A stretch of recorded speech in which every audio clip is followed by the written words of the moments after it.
2021년 12월 첫 번째 주간 가정예배 우리 하나님 앞에 드립니다. 하나님의 말씀은 출애굽기 20장 16절 말씀 함께 봉독합니다. 내 이웃을 대하여 거짓 증거하지 말라. 아멘. 오늘은 소요리 문답 51번째 10계명 9계명 성결한 언어 말씀 나눕니다. 소요리 문답 76번째 질문 제9계명은 무엇입니까? 제9계명은 내 이웃에 대하여 거짓 증거하지 말라 입니다. 제9계명은 우리에게 무엇을 요구합니까? 제9계명은 사람들 간의 진실함을 유지하고 우리와 이웃의 명예를 지키고 높일 것을 요구합니다. 이는 특별히 증언할 때에 그렇게 해야 합니다. 제9계명은 우리에게 무엇을 금지합니까? 제9계명은 진실을 왜곡하거나 우리와 이웃의 명예를 더럽히는 모든 것을 금지합니다.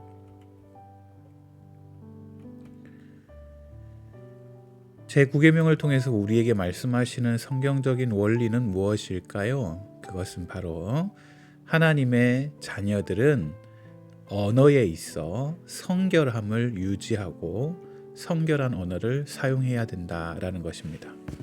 하나님의 모양과 형상을 닮은 우리 하나님의 자녀들은 그 듣는 것과 보는 것뿐 아니라 우리의 몸 바깥으로 나가는 언어를 성결하게 사용하는 것, 그것이 하나님의 자녀들에게 요구하는 원리라고 볼 수 있습니다.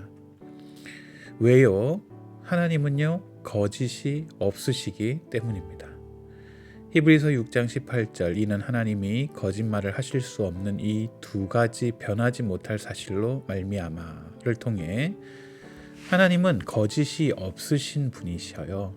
그래서 하나님의 자녀들에게도 똑같이 거짓 없음을 요구하고 계시는 것, 그것은 너무나 당연한 거 아니겠습니까?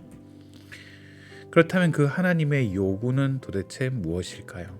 하나님께서 9계명을 통해서 우리에게 요구하시는 것은 하나님께서는 우리가 하나님처럼 거룩하게 되기를 원하고 계신다는 거예요.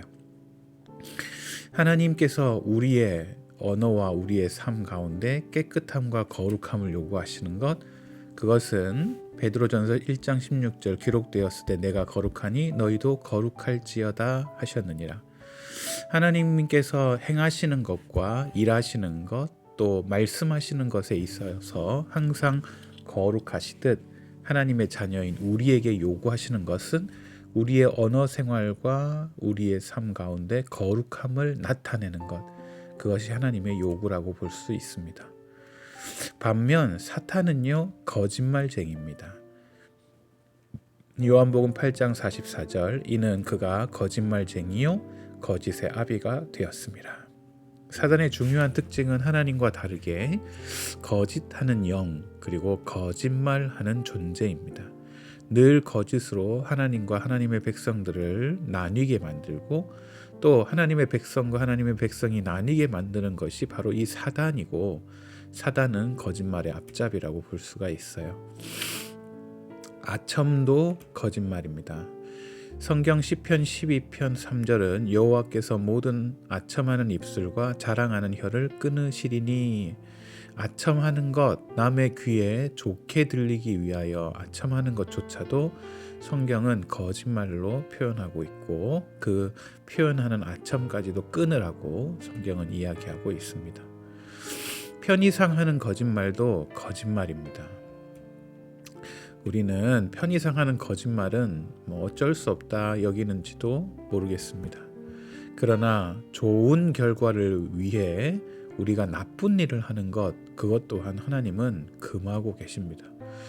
아무리 좋은 결과를 위해서라도 그 과정에 있어서 또한 결과만 중요한 것이 아니라 그 결과를 바르게 이끌어내기 위한 바른 과정 또한 중요하다 성경은 이야기하고 있습니다. 로마서 3장 8절 또는 그러면 선을 이루기 위하여 악을 행하자 하지 않겠느냐? 그들은 정죄받는 것이 마땅하니라. 선을 이루기 위해 악한 일을 행동하는 것, 이것이 얼마나 하나님이 싫어하시는지 모르겠습니다. 그러므로 하나님의 사람들은 말을 두려워해야 합니다. 거짓된 말, 그것은 인생을 파괴합니다. 여러분, 우리나라 속담에 말 한마디로 천냥빚을 갚는다고 하잖아요. 말이 그만큼 중요합니다. 한 사람의 인생을 바로 세우는 것도 말이고, 또 한 사람의 인생을 무너뜨리는 것도 이 잘못된 말 한마디에 따라 달라지는 겁니다. 그래서 우리가 말하는 걸 굉장히 두려워하셔야 합니다. 그 말이 상대방의 마음에 어떻게 심기어질지를 잘 인지하시고 그 말에 있어서 두려움으로 하나님께서 원하시는 말을 하는 믿음의 사람이 되셔야 된다는 거예요. 야고보 3장은 이렇게 얘기하잖아요. 이와 같이 혀도 작은 지체로 돼 큰 것을 자랑하도다. 혀는 우리 지체 중에서 온몸을 더럽히고 삶의 수레바퀴를 불사르나니.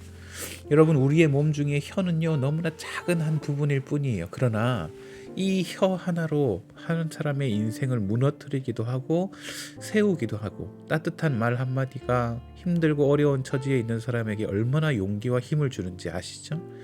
반대로 어떤 한 사람에게 나쁜 한마디가 그 사람의 자존감과 그 사람의 인격을 무너뜨리는 일을 한다면 여러분, 그게 얼마나 두려운 일이겠습니까? 여러분의 말이, 여러분의 혀가 그렇게 악하게 사용돼서 될 문제는 아닌 것이죠. 기억하세요. 우리가 하는 말에는 책임이 따른다라는 사실이에요. 우리는 마치 말 뱉는 것을 그저 아무것도 아닌 양 생각하지만 예수님께서는 엄하게 경고하고 계세요. 마태복음 12장, 내가 너에게 이르노니 사람이 무슨 무익한 말을 하든지 심판날에 이에 대하여 신문을 받으리니 내 말로 의롭다함을 받고 내 말로 정죄함을 받으리라.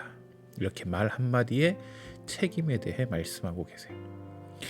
예수님도 거짓 증언으로 인하여 십자가에 달려 죽으심을 당합니다. 그 십자가의 고난과 아픔을 당하시게 되는 중요한 원인은 뭐냐?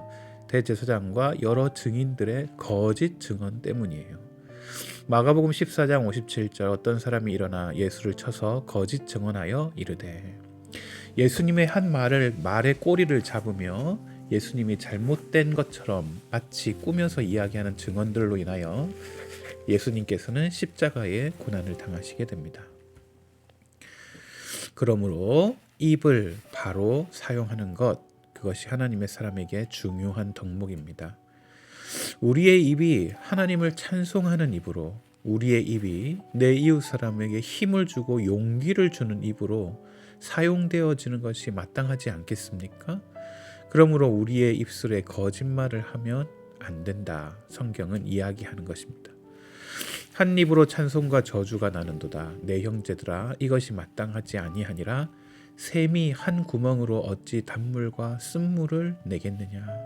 오늘 우리에 쌓여 있는 것이 무엇인지에 따라 하나님을 찬송하고 높이는 일을 하는지 아니면 저주하는 일을 하는지 여러분의 입술을 잘 돌아보시기 바랍니다. 제9계명이 우리에게 주는 가장 중요한 교훈은 무엇이냐? 그것은 진실한 신앙의 인격을 우리가 지녀야 한다라는 사실이에요. 자신도 모르게 하는 거짓말이 있어요. 때때로 너무 무섭고 두려워 나도 모르게 하는 거짓말도 있고요. 또 자랑하다가 보면, 열심히 자랑하다가 보면 또 말을 잘못하여 또 거짓말에 거짓말을 더하는 경우도 있고요. 또 장사하는 사람은 조금의 이익을 얻기 위해서 말하다 보면 또 거짓말을 하는 경우들이 왕왕 있습니다. 또 진실을 침묵함으로써 사실을 엄폐하는 불의의 거짓말을 하기도 해요. 괜히 얘기했다가 상대방에게 안 좋은 얘기를 들을까봐, 사실대로 이야기했다가 괜히 내 정체가 드러날까봐, 그래서 사실을 모르는 척하고 엄폐하고 불의를 행하는 것, 그것조차도 우리에게 있어서 될 일은 아닙니다.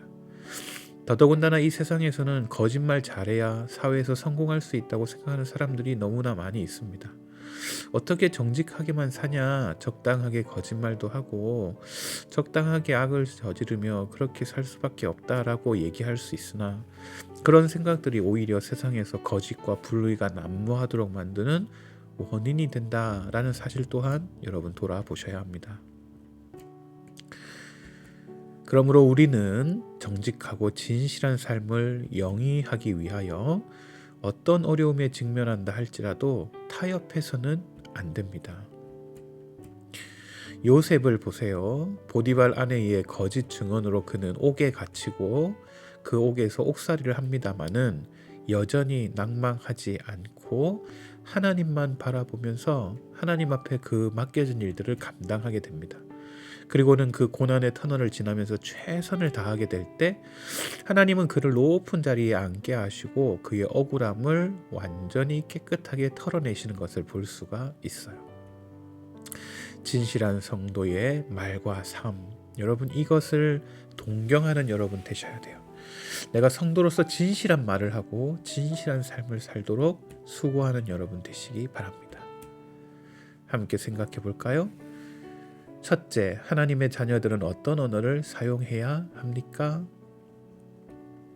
둘째, 성경은 아첨에 대하여 어떻게 교훈하고 있습니까? 셋째, 우리가 죄책감 없이 흔히 하는 거짓말에는 어떤 것이 있습니까? 2021년 12월 첫 번째 주간 가정예배 10계명 9계명 성결한 언어, 하나님 앞에 가정예배 드리는 온 가정 위에 우리 하나님의 은혜와 긍휼이 가득하시기를 우리 주님의 이름으로 축복합니다. 감사합니다.